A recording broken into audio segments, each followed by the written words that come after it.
The question on the floor in our series, which is called The Eternal Perspective, is how do you put life together so that it works? So when it comes to living life, God chose a person who would be the best qualified to teach us about it. Not only did he choose the best person, he chose the person who I am going to talk about today to write a whole book in the Bible about your life and mine, coming from his life, and his life is the illustration. So there's one whole book in the Bible written about your life and how to live it and how not to live it. 12 full chapters written about that one subject. The man's name is Solomon. The book God gave him to write was Ecclesiastes. If anyone is qualified to tell you about life, it's Solomon. I mean, here is a man who was born with a silver spoon in his mouth. He was the son of a king. And yet, when he opens up his book, in Ecclesiastes chapter 1, the first 3 verses says, the words of the preacher, the son of David, king in Jerusalem, vanity of vanities, says the preacher, vanity of vanities, all is vanity. What advantage does man have in all his work which he does under the sun? Solomon opens up his book and he tells you when he opens the book, I don't have anything to talk about. The word vanity means emptiness, worthlessness, that which is without purpose. He opens up his book talking about his emptiness. If any man shouldn't have been empty, should have been Solomon. He had everything you and I dream for, long for, and go after. And yet his first words is vanity of vanities, saith the preacher. All of life is vanity. Emptiness, purposelessness. And that's why we spend so much time trying to find something to turn us on, to light our fire, to give us a sense of worth, significance, and well-being. But wouldn't you know it? Soon as you look like you found it, you lose it. It's like when you score a touchdown in life, something crosses the goal line and you feel like, yeah. Looks like soon as that happens, somebody blows a whistle and calls the playback. So purposelessness is what Solomon wants to talk to you and me about. You know, people spend so much time trying to fake it to make it in order to at least give the impression I know who I am and what I'm doing. Life becomes meaningless and without purpose when it gets disconnected from God and eternity. The whole 12 chapters of the book of Ecclesiastes is about life under the sun. Under the sun means on earth, in time and space, where men live, work, play, raise families. That's life under the sun, where humanity operates. He says when your life under the sun gets disconnected from life above the sun, when your life, my life, our lives gets disconnected from God and an eternal perspective, you can expect to be able to say, as he says, vanity of vanity, saith the preacher. All is vanity. He takes us on a tour of his life. He gives us a sampling of how he tried to fill the hole that he was feeling deep down in his soul. A hole so big you could drive a Mack truck through it.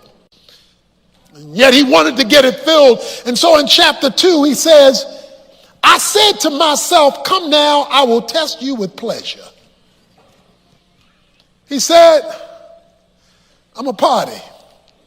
He said, I said to myself, let me test you, life. Let me find out what life is all about with a party. I mean, everybody likes a party. Everybody likes a jam. Everybody likes to be able to have a good time. He says, let me just have a good time. And so if I can have a good time, then I can feel alive. What did you do to have a good time? Because he says in verse 1, so go ahead and enjoy yourself. He says in verse 3, I explored with my mind how to stimulate my body. I wanted my body to feel something. I wanted to feel something. And so he says, I drank wine till I couldn't handle it anymore. I tested pleasure that would turn my body on so that I would feel this sense of life and purpose. He says, I sought pleasure. Notice his words. He says in verse 4, I enlarged works and I built houses for myself. I planted vineyards for myself. Verse 5, I made gardens and parks for myself. Verse 6, I made ponds of water for myself. Verse 8, I collected for myself silver and gold and treasures of kings and provinces. I provided for myself male and female singers and the pleasures of men and many concubines. I was a player. He said, and I did all this for myself because I wanted to feel it. And so I spared no expense. How did the pleasure work out for you, Solomon? How did the party work? How did the good times roll? He said, verse 11, I considered my activities which my hands had done and the labor which I had exerted, and behold, all was vanity and striving after the wind, and there was no profit underneath the sun. He said, after the party, emptiness set in again. He says, it was vexing to me, and it was vanity. Not because it wasn't fun. It just had no meaning attached to it. No purpose attached to it. He's talking about emptiness of life underneath the sun. That is, disconnected from God. So he tried something else. He said, I know what I'll do. I'll get me an edumacation.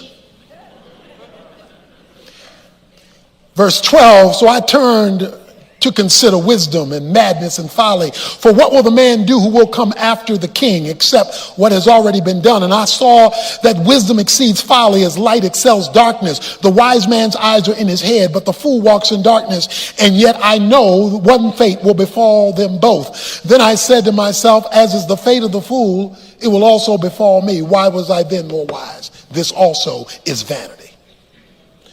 All right, so let's look at what Solomon's saying. Solomon's saying he's the wisest man that ever lived, the Bible says. Nobody was more brilliant in knowledge, understanding, and wisdom than Solomon.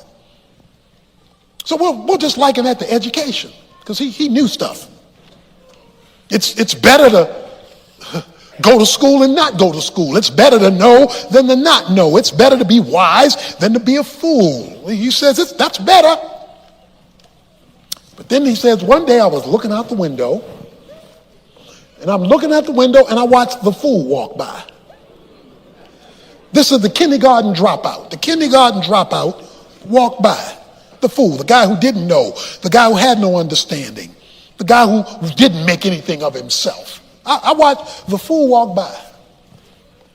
And he said, when I watched the fool walk by, the uneducated guy, he says, I could see I was better off because I had some information, I had some knowledge, and I had some will. I was better than the fool, but then I got depressed. Well, what depressed you, Solomon? He says, one fate shall befall us all. My education won't keep me from the grave. My degrees won't keep me from the grave. In fact, the fact of the matter is the kindergarten dropout may live longer than me with the degree. He says death is the great equalizer between the fool and the wise man. So he could not find meaning in education because it wasn't going to keep him alive any longer. He said, let me try something else. Let me try something else. The party didn't do it. The education didn't do it. But money, money, money, money, money. He says, but verse 18, then I hated all the fruit of my labor, for which I had labored under the sun, for I must leave it to the man who will come after me. And who knows whether he will be a wise man or a fool, yet he will have control over the fruit of my labor.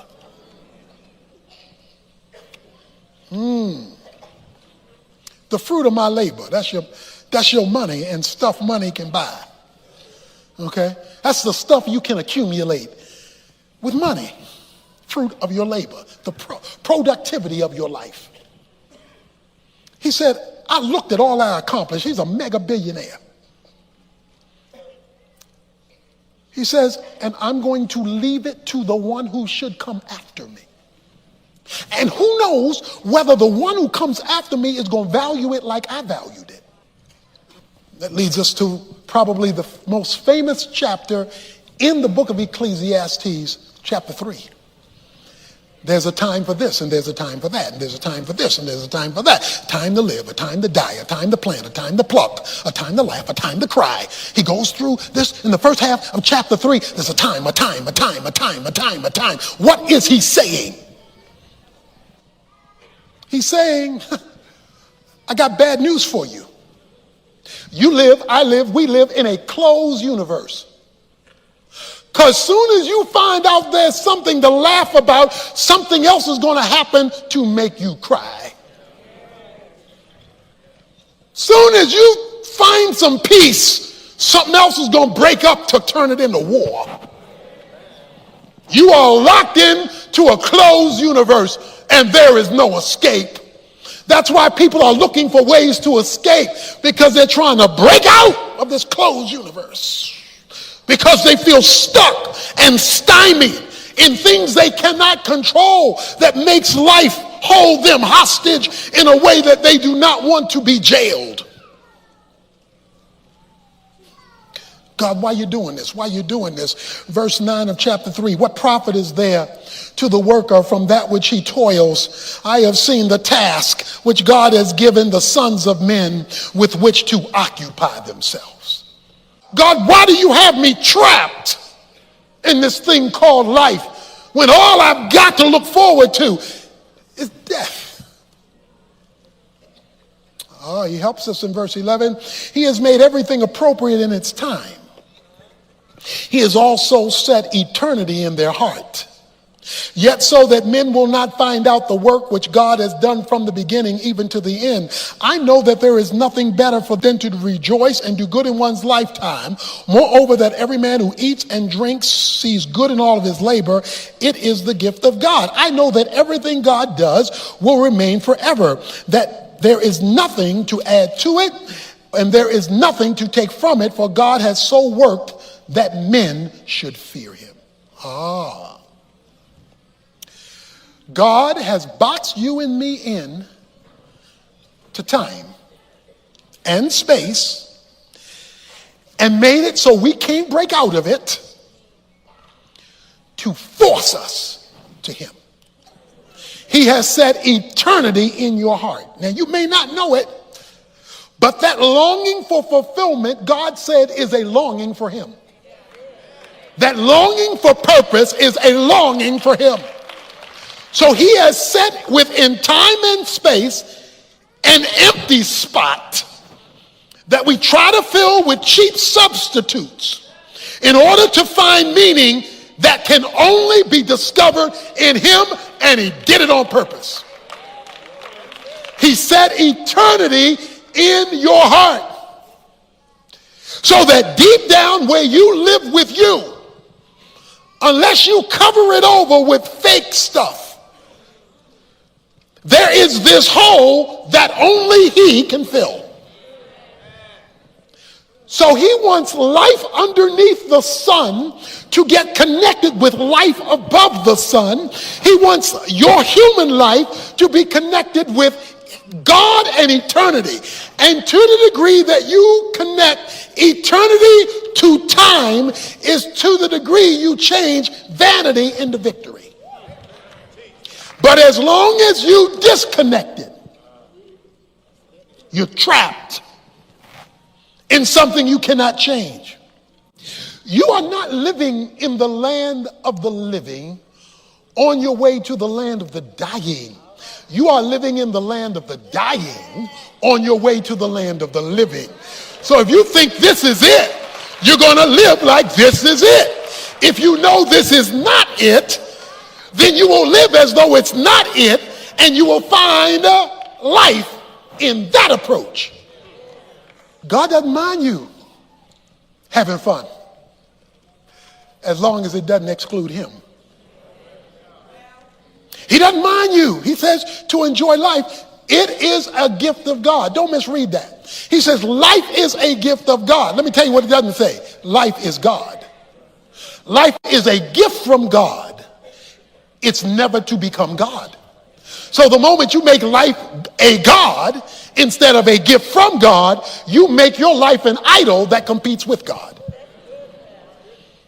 So many people live their lives as though your life is God, and God will never respect idolatry, even if the idol is yourself.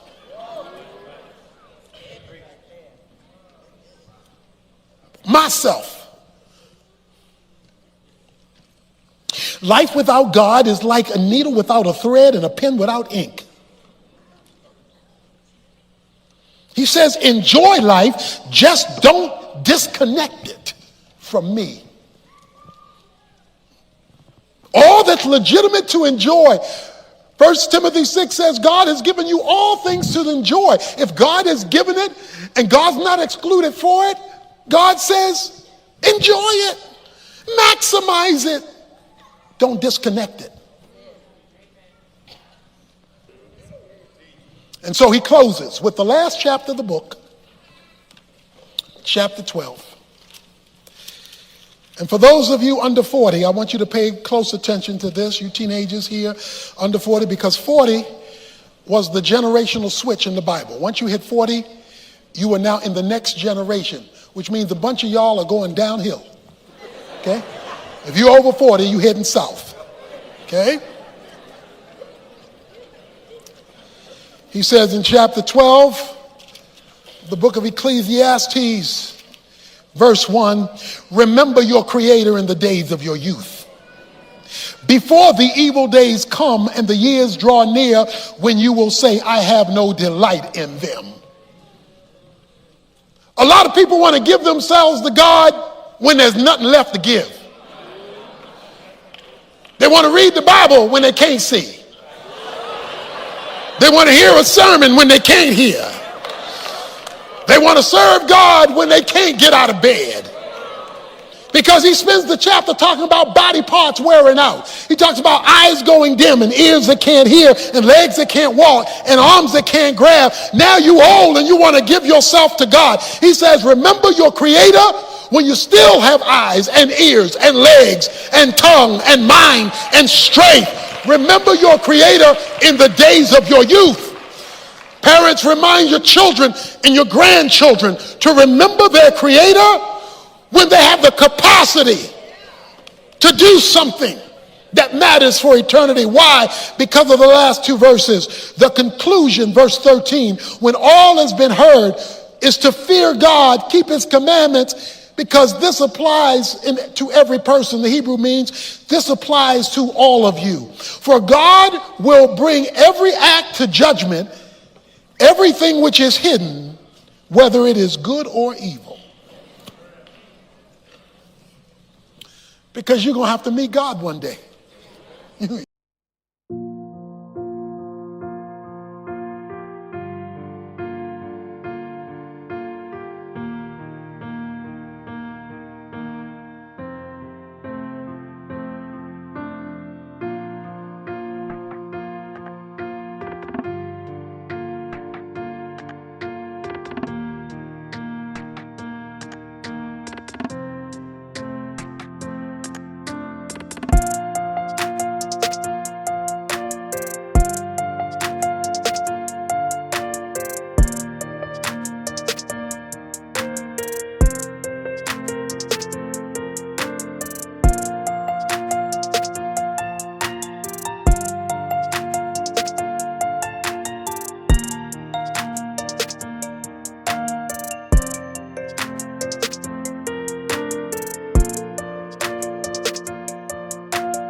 You're going, whether you want to or not, it ain't over when it's over. You're going to have to meet God. I'm going to have to meet God. So since we got to meet him and we don't have a choice, and he offers us purpose if we meet him now and not just wait to meet him then and enjoy the good things that he's given us along the way, he says you can have victory and not vanity. They tell you at Yellowstone Park, don't feed the bears. You go to Yellowstone Park, there's a sign that says, don't feed the bears. Because you're going to give the bears junk. They're going to lose their ability to eat from the natural habitat that they are living in every day because they keep looking for the junk, the sweets. They keep looking for the cotton candy. They keep looking for the peanuts. They keep looking for the touristy stuff. So when the tourists are gone, they don't know how to live in their natural habitat. So don't feed the bears. Look, don't let the world out there feed you and trick you so that you no longer can live as God wants you to live. You can't get rid of the tourists. They're all going to show up.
But you can decide what you're going to eat and what you're not going to eat.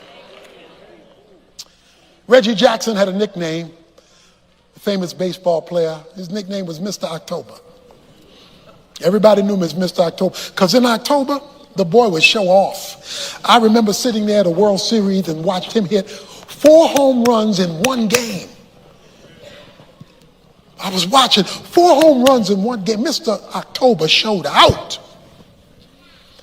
A news reporter came to him after the game and said, "Why, Reggie Jackson, are you so good in October?" Reggie Jackson said, "Simple. Because I begin in the preseason in February to play with October in mind. So even though I'm in February, my mind is on October. And because I never lose sight of October, I can play well in February, March, April, May, June, July, August, September, and I'm really ready to show up in October because I begin with October in mind." So as you leave today, leave with eternity in mind, and you'll do well in January, February, March, April, May, June, July, August, September, October.